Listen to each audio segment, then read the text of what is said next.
하겠습니다. 9장 31절.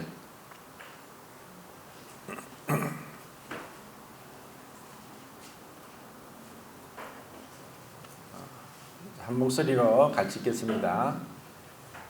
시작. 시작.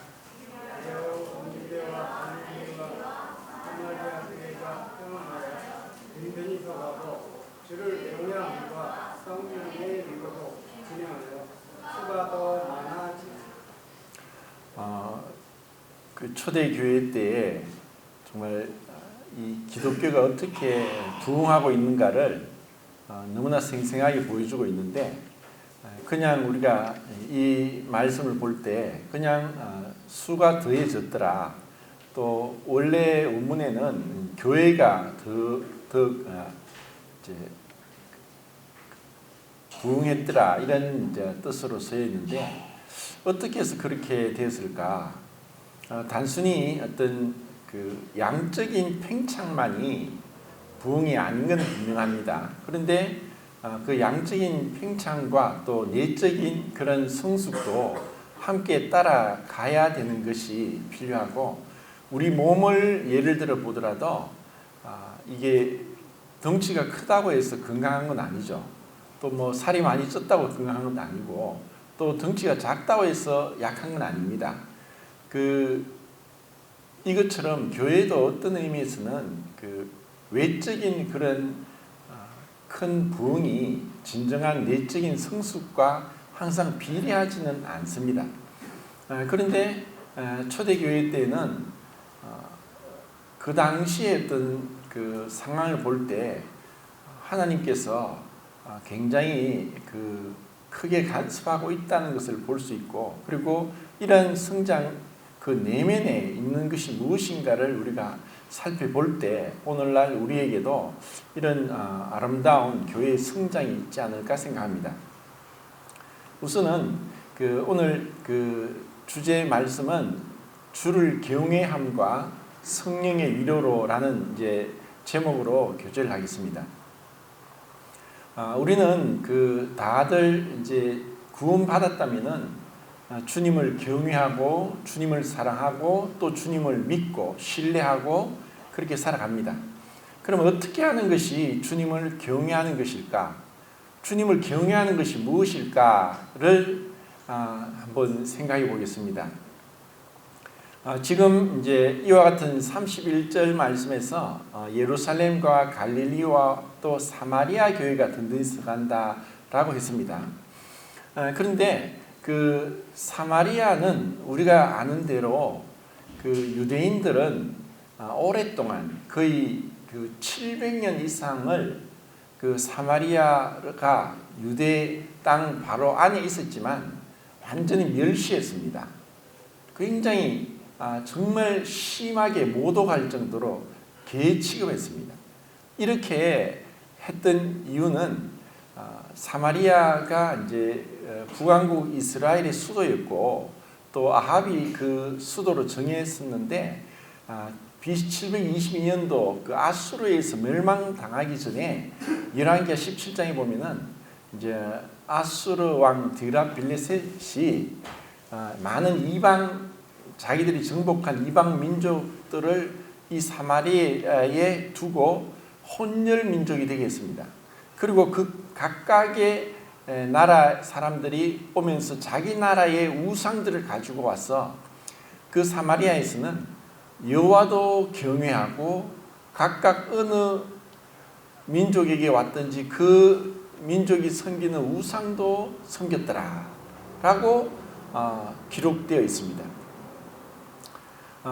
이것 때문에 어떤 의미에는 여호와를 경외하는 것이 그게 틀린 게 무엇이냐? 그런데 여호와도 경외하고 또 다른 신들도 섬겼더라 이렇게 했다는 거죠. 이것이 유대인들이 봤을 때는 도저히 용납할 수 없었던 것입니다. 그래서 사마리아로 그 땅을 통과도 하지 않을 정도로 지독하게 경멸했습니다.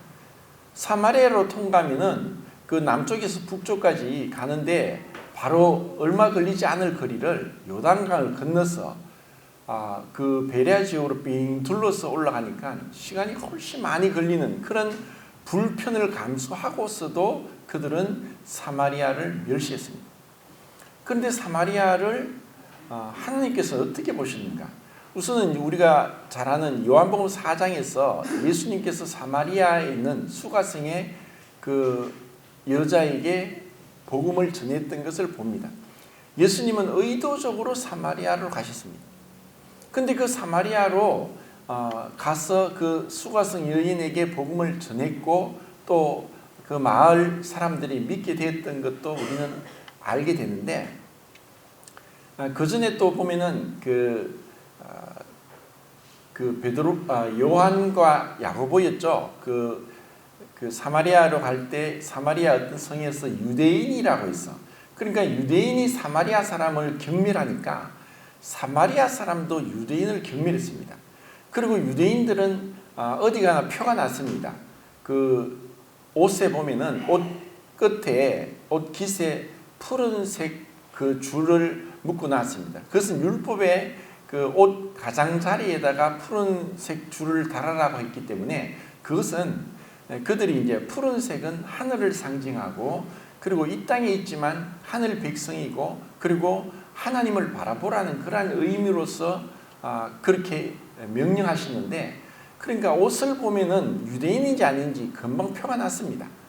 그런데 이 사마리아인들이 예수님과 그 제자들을 유대인한 이유로 그 마을을 통과하지 못하게 막았던 것입니다.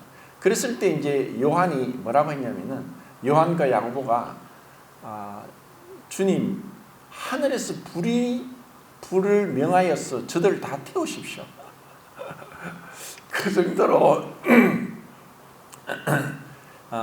어떻게 보면은 우리의 마음이 그렇지 않나 싶습니다. 우리 인간도 똑같습니다. 누군가 나를 무시하면은 똑같이 나도 무시합니다. 이게 사람인데, 그때 예수님이 그들을 꾸짖으시고 그냥 이제 그 마을을 지나가지 않고 돌아서 가셨다고 기록되어 있죠. 이제 이렇게 해서 그 사마리아에서 수가성 여자에게 복음을 전했던 이후에 처음으로 복음을 전한 사람이 빌립입니다. 이제 8장에 보면은 8장 한번 보겠습니다.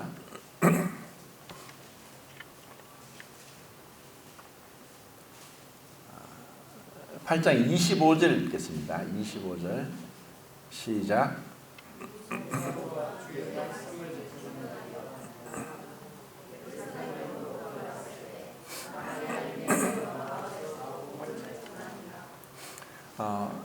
두 사도는 이제 베드로와 요한인데 지금 이제 사마리아에 왔다가 돌아가는 중입니다. 그러면 왜 사마리아에 왔냐?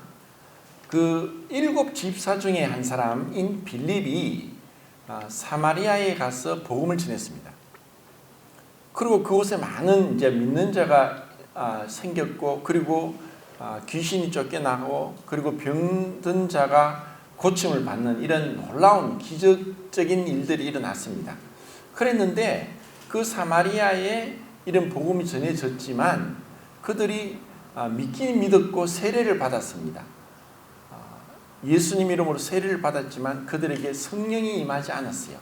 이것을 두고 베드로와 요한 두 사도가 가서 그들에게 안수를 하니까 그때서야 성령을 받게 되는 것을 경험하게 됩니다. 그러면 왜 사마리아에 그와 같은 베드로와 요한이 가서 안수를 했어야 했는가?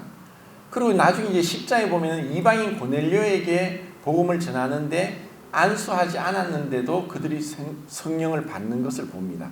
이것은 하나님께서 이 인간적인 구별로 인해서 사마리아를 그냥 복음을 전했고 성령이 임하셨다면은 그들이 믿었음에도 불구하고, 예수님을 믿었음에도 불구하고 사마리아를 여전히 구별하고 천대하고 무시했을 수밖에 없는 우리의 인간의 연약함이 있다는 것입니다.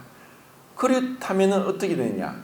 예루살렘 교회, 사마리아 교회, 이렇게 교회가 구분을 짓는 것이 우리 인간의 한계입니다. 이러한 것을 막기 위해서 베드로와 요한을 보내시고 안수에서, 안수는 그 하나됨을 의미하고 또 그 영접함을 의미합니다.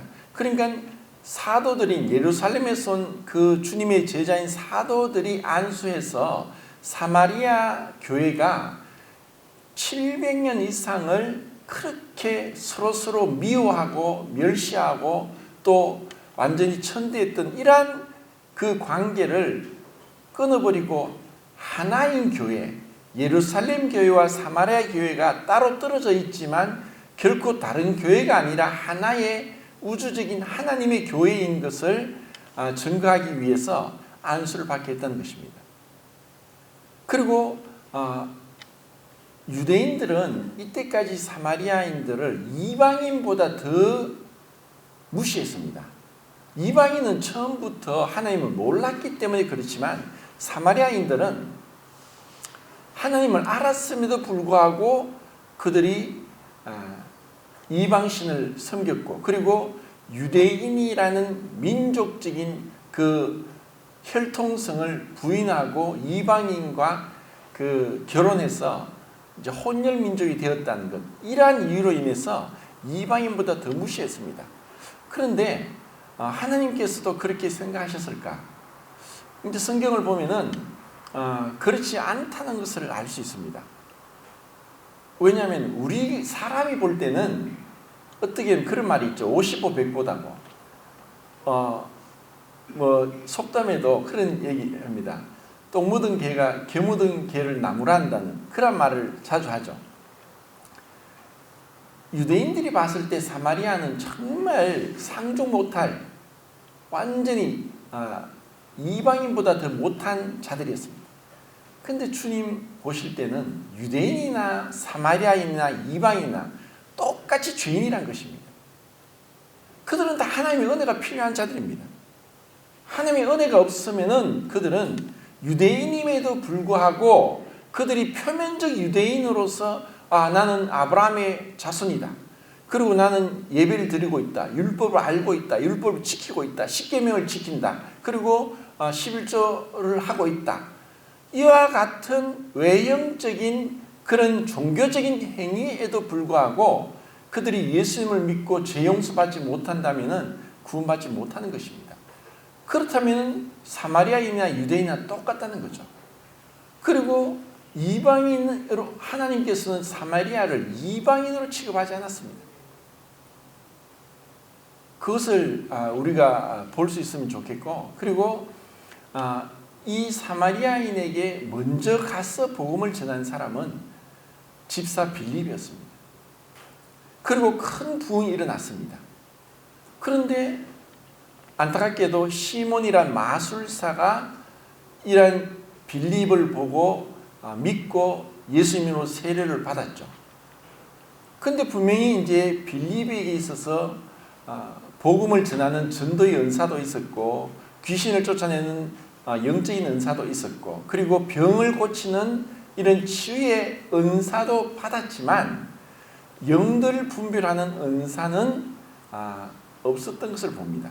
이것은 베드로가 나중에 이 마술사 시몬에게 넌 악독이 가득하다 하고 그 마음 중심으로 회개하지 않았다는 것을 간파했고 그를 이제 회개하도록 했던 것을 볼 때 하나님께서 이 은사를 모든 사람에게 주지 않았다는 것을 우리는 보게 되고, 복음을 잘 전한다고 하더라도, 그리고 치유의 은사가 있다 하더라도 그 사람이 다 다른 것도 잘한다고는 할 수 없다는 것입니다.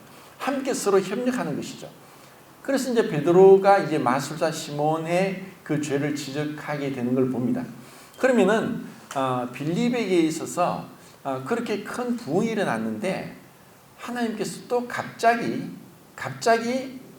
그 빌립에게 주의 사자가 말씀하시는데, 여기서 주의 사자가, 그 밑에 보면 주의 사자가 그를 예루살렘에서 가사로 가는 광야길로 가게 하시는 거예요. 빌립이 그와 같은 그 주의 사자라고 기록했는데 그 밑에 보면은 이제 성령님이라고 생각합니다. 성령님 말씀하시니까 왜 갑자기 그 광야길로 보내는지 특별한 말씀도 없습니다. 그것을 빌립은 순종했다는 것입니다. 자, 인간적인 면에 봤을 때는 주님, 지금 제가 사마리아에 와서 복음을 전하니까 큰 부흥이 일어나고 있고 사람들이 믿고 있습니다. 그리고 아직까지 사마리아에 믿지 않는 자들이 많은데 여기서 계속 복음을 전하면 안 됩니까? 왜 갑자기 저런 광야길로, 사람이 살지도 않는 그 광야길로 왜 저를 보내십니까? 저는 그렇게 할 수 없습니다. 여기서 더 많은 사역이 필요한데 갈 수 없습니다. 라고 인간적인 생각으로 불순종도 할 수 있을 상황입니다. 그런데 빌립은 그는 왜 그런지, 왜 주의 사자가 그를 광야길로 사람이 없는 데로 보내는지도 모르면서 그걸로 갔습니다. 그런데 그곳으로 보낸 이유는 가서야 알게 됩니다. 그렇게 그쪽으로 가라고 했고 그렇게 가니까 또 마차가 하나 있는데 마차에 가까이 가라는 두 번째 명령을 듣고 가까이 갑니다. 그러니까 그곳에 누가 있었습니다. 그 사람이 누구냐? 에디오피아 내시였습니다. 그러면 에디오피아 내시에 대해서 우리가 한번 생각해 보겠습니다. 에디오피아는 아프리카, 이집트, 수단 밑에 있는 나라입니다. 그리고 학자들에 따라서는 이 에디오피아를 이제 예멘 쪽, 아라비아 반도 남쪽에 있는 예멘의 옛날 지명이다라고도 얘기를 하지만 그 예멘 쪽과 그 에디오피아 지역을 다스렸던 악숨 공화국이라는 나라도 있고 해서 같은 통치 지역으로 봅니다. 그래서 그 에디오피아를 지금 아프리카 에디오피아로 봐도 무방하다고 생각합니다. 그러면 에디오피아에서 예루살렘까지 거리가 지도상의 거리로는 4,000km입니다. 4,000km. 우리는 갈대아 우르에서 가나안까지 갈 바를 알지 못하고 주님 말씀을 따라 왔던 아브라함의 위대한 여정을 생각할 때 아브라함이 간 거리는 갈대아 우르에서 하란을 거쳐서 가나안 땅까지 왔는데 그 거리는 한 2,500km 정도 됩니다. 그러면 이렇게 4,000km나 되는 그 먼 거리를 어떻게 왜 왔느냐는 거죠. 이것을 여러 가지 추측할 수 있는데 그 열왕기상에 보면은 솔로몬이 스바 여왕을 만나는 그런 장면이 나옵니다. 그래서 이제 학자들은 이 스바 여왕이 에디오피아에 있던 그 나라의 여왕이었다고도 얘기를 합니다. 그리고 그것이 언제냐면 BC 1000년 정도 됩니다. 정확하게 말하면 이제 솔로몬이 BC 970년부터 930년까지 40년 동안 통치했기 때문에 대략 BC 1000년이라고 보면은 그때에 그 서버 왕이 솔로몬에게 왔고 그리고 솔로몬에게 이란 그 여호와를 섬기는 그 신앙에 대해서 들었을 것이라고 생각합니다. 그리고 추측컨대 그 솔로몬과 서바 여왕 사이에 자녀가 낳지 않았겠나 이렇게 얘기하고 그리고 뭐 역사적인 여러 가지 문헌에 보면 그 아들이 메넬리크다라고 얘기를 합니다.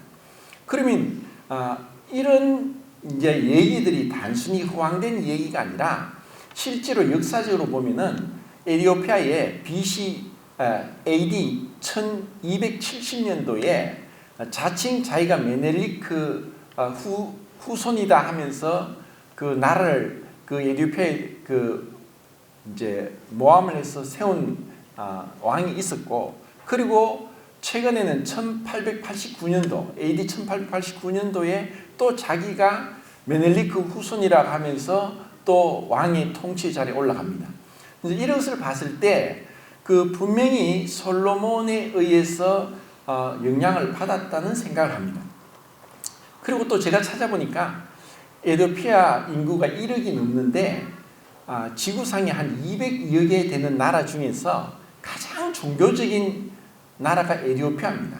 그곳에는 98%가 그 종교를 가지고 있는데 43% 정도가 에티오피아 정교회, 이 솔로몬에게 영향을 받은 그런 에티오피아 정교회가 있고, 그리고 33%가 이슬람이고, 그리고 20%가 기독교입니다. 그리고 그 기독교가 사실 그 세계의 8대 불가사의 건축물 중에 하나가 에티오피아에 있는데, 그 에티오피아에 있는 그 응회암으로 만든 교회가 11개가 붙어 있습니다. 그것이 불가사의 중에 하나고, 그리고 정말 너무나 아름답습니다. 화산재가 굳은 그것이 응회암인데, 그게 굳기가 경도가 그렇게 강하지 않아서 이제 조각하기도 쉽고, 그것을 지하 40m부터 파서 지상으로까지 11개 교회를 붙여 만들었는데, 정말 한번 가보고 싶을 정도로 아름다운 그런 교회입니다. 그러니까 그 기독교가 거의 1700년 동안 융성하게 그곳에서 발전되었고, 이런 11개 그 교회가 이슬람이 융성하면서 그것들과 대항하기 위해서 그 교회를 건축했다고 얘기를 합니다. 이런 이제 것을 볼 때 우리는 단순히 이제 에티오피아 내시가 이 성경에서 사도행전 8장에서 나오는데 이것을 쉽게 무시할지 모르지만, 이 한 사람으로 인해서 이 에티오피아라는 나라가 얼마나 놀랍게 이 복음이 전해졌는가를 역사상에서 우리는 그 증거를 발견할 수 있다는 것입니다. 그러면 이제 에티오피아 내시는 율법에 따르면 신명기 23장 1절에 보면은 고환이 상한 자와 음경이 잘린 자는 여호와의 총에 들어오지 못한다라고 했습니다. 그래서 율법적으로 보면은 에티오피아 내시는 여호와의 총에 갈 수도 없고 예루살렘에도 갈 수 없습니다. 그런데 그 에티오피아 내시가 그 예루살렘에 간 것은 자기의 그러한 것을 숨기고 갔는지, 아니면 그럼에도 불구하고 그것을 두고 갔는지는 알 수 없지만, 그 에티오피아 내시 간닥이라고 하지만 그 이름이 아니라 그 직분입니다. 그 바로 왕이나 또 아니면은 그 이제 로마 가이사 왕처럼 간다게가 이제 에티오피아 내무부 장관쯤 되는 높은 직책의 이름이 아니었는가 이렇게 추측을 하는데, 그 간다게가 예루살렘까지 갔던 것은 그 전에 거의 1000년 전에부터 내려오던 여호와 신앙에 대해서 믿음이 전수되고 해서 그까지 왔고, 그리고 그가 4000km나 되는 그 먼 거리를 예루살렘까지 왔다는 것입니다. 이것은 얼마나 놀라운지 모릅니다. 그리고 그렇게 먼 거리를 왔다는 것은 오늘날 우리도 만약에 4000km를 비행기로 간다든지 자동차를 간다고 하더라도 정말 피곤합니다. 근데 그 마차를 타고 간다는 것은 생명의 위험도 있고 여러 가지 문제들이 있는데, 이 한 사람이 그 먼 거리를 가도록 했던 것이 무엇이냐는 것입니다. 그것이 바로 하나님을 향한 뜨거운 경외함이었다는 것입니다. 그 경외함, 그리고 예루살렘에 가서 그 명절날 그 명절을 지키고 다시 돌아가는 중에서도 그는 성경을 읽고 있었다는 것입니다.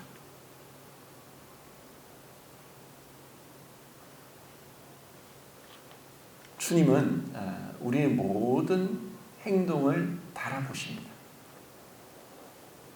주님은 우리의 외모에 속지 않습니다. 내가 그냥 교회를 그냥 왔다 갔다 한다고 해서 그것으로 인해서 스스로 만족한다든지 그것도 주님이 원하지 않습니다. 내가 아무리 어떤 일을 하더라도 내 마음 중심에 주님을 경외하는 건 뭐냐? 그것은 주님을 경외하는 것은 바로 말씀에 대한 경외고, 말씀에 대한 순종이고, 그리고 말씀을 가까이 하는 것입니다. 그런 간다기를 통해서 주님은 그 한 나라를 변화시켰습니다. 그리고 그 1889년도에 메넬리크 후손이라고 하면서 왕이 된 자의 조카가 그 다음 이어서 왕이 되는데 대통령 왕이 되죠. 근데 그때가 언제였느냐? 1950년도에 우리나라에 6.25 전쟁이 일어났습니다. 근데 그 메넬리크 후손이라는 그 국왕이 우리나라에 아무 연고도 없는데 6,000명의 왕의 근위대 병사를 우리나라에 파견했습니다. 그리고 에티오피아는 해발 1,500m, 3,000m 굉장히 높은 지역 고지대인데 강원도에서 253번의 전투를 하고 한 번도 패한 적이 없는 유일한 부대가 에티오피아 부대입니다. 포로도 한 사람도 없었습니다. 53년도 휴전이 끝나고 나서도 거의 4년 가까이 남아서 고아원을 세우고 그리고 여러 복구 작업에 동원되었다가 그들은 돌아갔습니다. 참 주님께서 우리에게 하나님을 경외하고 그분의 말씀을 경외하고 그분 말씀 가까이 갈 때 얼마나 놀라운 일들이 일어나는지를 우리는 볼 수 있습니다. 그리고 이제 빌립이 그렇게 사마리아의 복음을 전하다가 이디오피아 내시의 복음을 전했고 그리고 또 사도행전 9장 보면은 그 이디오피아 내시에게 복음을 전하고 또 세례를 주고 나서 그 헤어지죠. 헤어지고 그 뒤로는 나타나지 않지만 우리는 역사상 에티오피아에 어떤 일이 있었는지를 우리는 역사를 통해서 알 수 있습니다. 한 사람이 얼마나 큰 영향을 미치는지 하나님을 경외하는 사람, 말씀을 경외하고 말씀을 가까이 하는 사람이 얼마나 큰 열매를 볼 수 있는지를 우리는 여기서 볼 수 있습니다. 그리고 빌립이 그곳에서 그 가이사랴까지 올라가는데 그 블레셋 지방을 지나갑니다. 그러니까 에티오피아 내시를 만난 지명이 가사인데 가사는 블레셋이 도시국가였습니다. 그 요수아 보면은 5개 도시국가로 형성된 나라가 블레셋인데 가사, 가드, 아스돗, 아스글론 그리고 에글론 이렇게 이제 5개 도시 국가로 형성된 블레셋인데 그 가사에서 그 가이사랴까지 올라가는데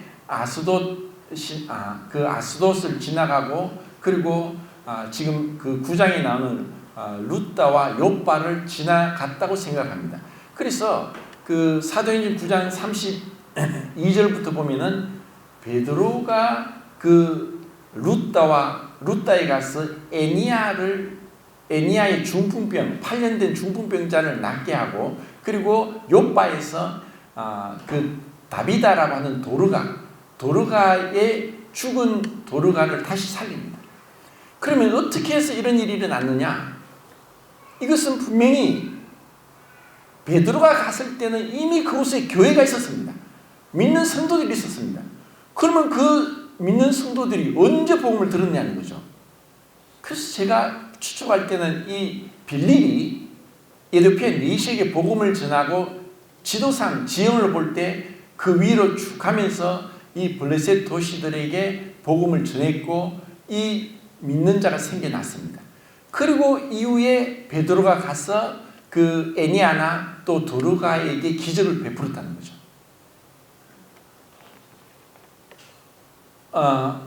우리가 이 땅에서 행하는 모든 것들이 다 드러나지는 않습니다. 하늘나라 가기까지는 숨겨진 것이 드러나고 감추어진 것이 나타나기까지 우리는 때로는 기다려야 됩니다. 주님이 최후적으로 칭찬하시고 또 상 주실 것입니다. 그런데 이와 같은 그 놀라운 일들이 일어나는 것은 분명히 그 주를 경외함으로 인해서 그들 가운데 구원의 역사가 일어났고 그리고 애니아라는 사람이 중풍병에 걸렸는데 베드로가 그의 손을 잡고 일으킵니다. 그것은 마태복음 9장에 보면은 예수님께서 중풍병자를 일으키는데 말씀으로 하십니다. 네 죄의 사함을 받았다. 그러자 그곳에 있던 사람들이 저 사람이 신성 모독죄를 범하고 있다. 자기가 뭔데 감히 죄를 사함받았다고 할 수 있는 자격이 있느냐 했을 때 예수님이 그들이 속으로 생각하는 걸 다 아시고 중풍병자에게 일어나 걸어가라는 말과 네 죄사함을 받았다는 말 중에 어느 것이 쉽겠느냐 라고 다시 질문하십니다. 중풍병자에게 자리를 들고 일어나 걸어가라 해서 이제 자리를 들고 일어나 걸어가죠. 중풍병자의 자리를 들고 일어나 걸어가라고 하는 것은 인간으로는 지금도 의학 기술이 이렇게 발달되어 있지만 불가능합니다. 중풍병은 못 고칩니다. 그런데 예수님 말씀이 그것이 쉽겠느냐, 이 죄사함을 받았느냐는 말씀이 쉽겠느냐. 둘 다 불가능한 거예요. 그것은 주님이 하나님이라는 걸 보여주는 거예요. 그리고 요한복음 14장 12절에 예수님이 너희가 나를 믿으면 내가 행한 일도 너희도 할 수 있을 것이다 라고 말씀한 겁니다. 그리고 이것을 이제는 그 욥바에 가서 그 다비다에게 죽었습니다.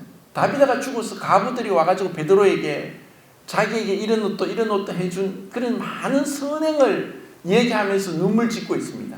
그런데 베드로가 뭘 합니까?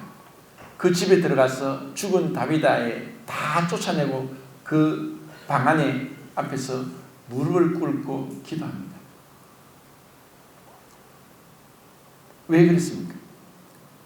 이것은 예수님이 그 회당장 야이로의 딸을 고칠 때 베드로와 야고보와 요한 3명을 데려갔습니다.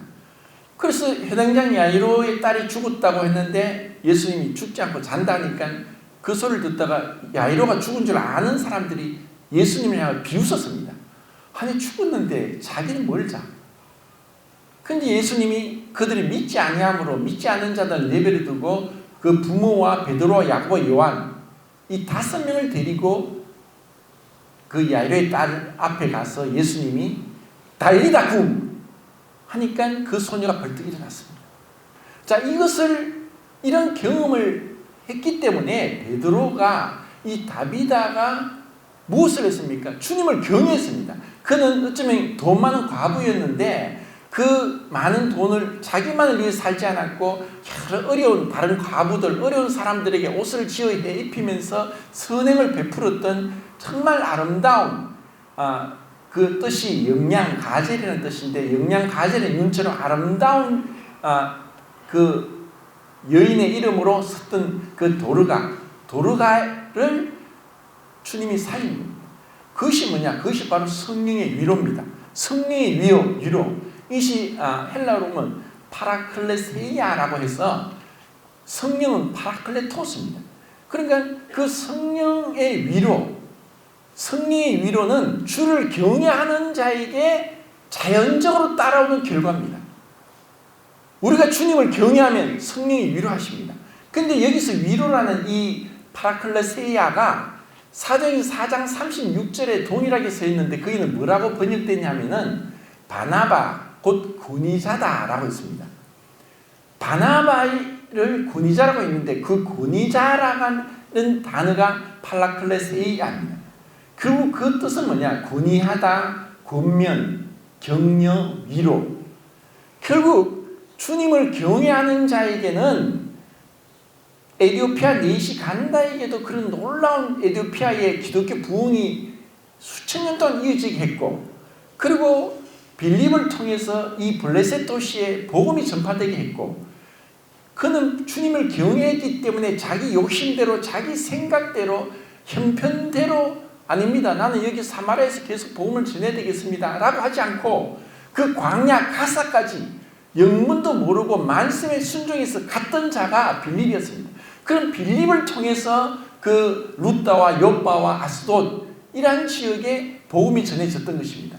그리고 그곳에서 주님을 경외했던 또 한 사람 베드로를 통해서 에니아가 중풍에서 8년 만에 해방되었고 죽었던 도르가가 다시 살아났습니다. 왜 그랬느냐? 이 도르가가 주님을 경외함으로 인해서 승리의 위로를 받게 됐던 것입니다. 자, 이제 말씀을 마치겠습니다. 주님은 우리에게 마음 중심으로 주님을 경외하고 말씀을 순종하고 그리고 내 생각과 뜻대로 행하지 않고 말씀 앞에 겸손한 자세로 살기를 원합니다. 그러면은 주님은 성령의 위로를 통해서 우리에게 부흥이 일어나게 하실 것입니다. 우리 개인적인 부흥, 가정의 부흥, 교회의 부흥, 이러한 부흥을 위해서 주님께서 우리 마음에 참으로 나는 주님을 얼마나 경외하고 있는가 하는 그 마음을 되돌아보면서 올 한 해를 승리한 삶을 살 수 있으면 좋겠습니다. 이상입니다.